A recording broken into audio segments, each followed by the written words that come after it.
Hi, my name is Deck. This is Dexter's podcast, brought to you by a former addict.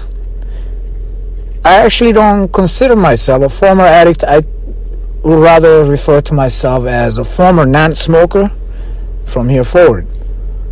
And the reason behind that is more psychological than really anything else. Because if I consider myself a former non-smoker who's now reverting back to being a non-smoker, it sounds different and feels different and gives a different vibe or confidence, or not having any confidence, versus if you say recovering addict. I'm not a recovering addict. I was addicted for some time, but before that my life had started with no substance. So therefore, I'm a former non-substance abuser who's now reverting back to just that status. Here to share with you my process, what I've done to help me quit weed, which I've been smoking for 18 years. Ever since 2003, 2004, right out of high school. And I'll get deeper into it later as to how I started. But on this first episode, I just want to get the intent of this podcast out of the way, which is one, to help myself so that I never, ever again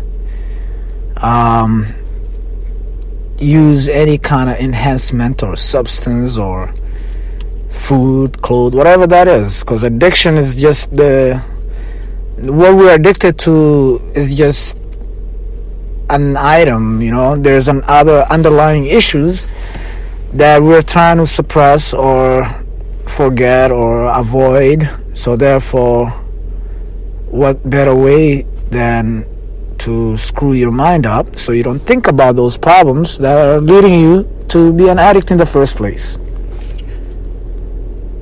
And with that said, the second thing I want to do is educate the public or anybody who's currently a weed smoker. That's something that I've only done. I don't drink alcohol, I don't do any other drugs, and I smoke cigarettes. So I couldn't really have much thoughts on something out of my periphery. But with weed, I believe I've went to graduate school for that. And I would like to save somebody those school fees, those late night searching for weed in the wrong places. Even though now things have changed, legalization came about, it's more acceptable. I want to see if I can go against that narrative. It's that narrative that got me into it in the first place. Oh, weed is not bad for you. It's whatchamacall. It's harmless. It doesn't. Cigarette is worse than weed. It's medicinal. There's nothing wrong with the use of weed recreationally. Well, bullshit. Then how comes 18 years later I'm here regretting, unfulfilled, unhappy, time lost, money lost, relationships severed, pretty much becoming numb to pain. If it wasn't drug, then why is it that all of these other side effects associated with drugs are prevalent with weed? That's the narrative I want to go against. If I can save somebody 10 years, 18 years, 20 years of smoking weed, I'll feel worth the 18 years that I've been smoking, because at least I've gained knowledge that helps somebody else avoid that pitfall. Look, we only get at the most 100 years on this earth, if we're lucky enough,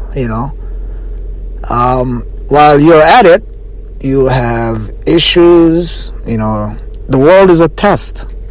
If you're a believer in any religion, you know that Adam and Eve were kicked out of heaven because of they weren't kicked out of heaven to come to another heaven. Earth is all about tests. You fix one problem, there's another one waiting for you. You fix that problem, is another one, and another one, and another one, and another one. And we've come, those of us who have addiction, come numb to those troubles because with weed especially, it has something called fuck it. I think was it Dave Chappelle or some comedian that said that. I truly believe that. Your ambitions are, tapered down. You're not very ambitious. You do pretty much bare minimum in any task. You wake and bake the most productive hours of your days when you wake up. Imagine waking up baked, feeling like it's 7 p.m. at 8 a.m. That can be, and imagine doing that for day in, day out, year in, year out. Eventually, after a decade or so, what's going to happen is it goes from being recreational to being a problem. It becomes addictive. You're not even getting as high as you used. Maybe when you wake up first thing in the morning after you eat food, or maybe then you might get high. But throughout the day, you're just smoking. And I'm referring to heavy smokers. I'm a heavy smoker. I used to smoke 4 or 5 blunts a day of some high grade, top shelf, they call it. Costing me hundreds of dollars a month, thousands a year. And it's not like I make this great income, I'm a college dropout, and weed is the ingredient to everything that I either quit doing, or it's not weed directly. As I said, there's other underlying issues that we are too afraid to face, and we use these things to mask them.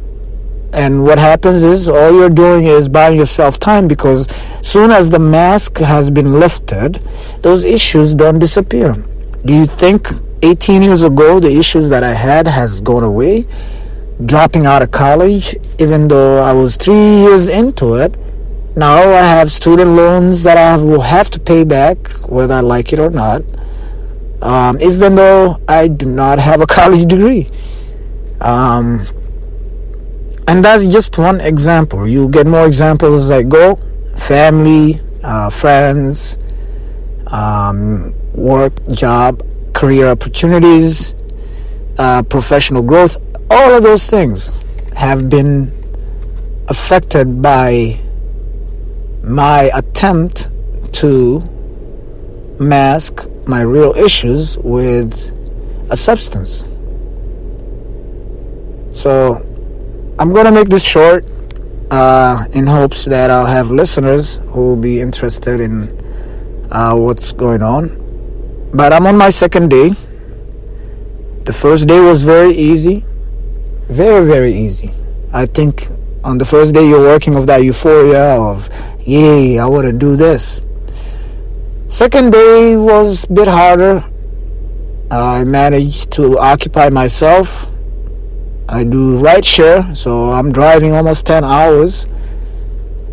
Before the second day, this morning when I slept, on the first day when I went to bed, I couldn't fall asleep. When I did fall asleep, for the first time I had a dream. The simple things in life that everybody else takes for granted. Ask any weedhead when's the last time they had a dream. I promise you, even if they did, they don't know that they did. So, second day is going. I've decided that I will do podcast as a way to, as I mentioned, for self-therapy, and also to help assist others who are in similar circumstance. Hear from somebody who's been doing this for nearly 2 decades, and hopefully follow along and maybe they can take, a hack or two out of my process of quitting. Those processes will be shared in the next video along with my everyday's report. So tomorrow will be my third day. Today is Wednesday the 16th, so Thursday the 17th will be my third day. Is it the 16th? No, today is the 7th. Oh, it's already Thursday. So Thursday the 17th, I work nights, I apologize. Thursday the 17th, which is most likely going to be Friday the 18th, because I'll be probably doing it at 1 a.m. I will be reporting back on my third day, and with the introduction out of the way, I'll share with you what I've used, community, hypnosis, audiobooks that I've listened to. So please stay tuned and feel free to reach out, comment, share, and like. Thank you, God bless, and good luck with your journey.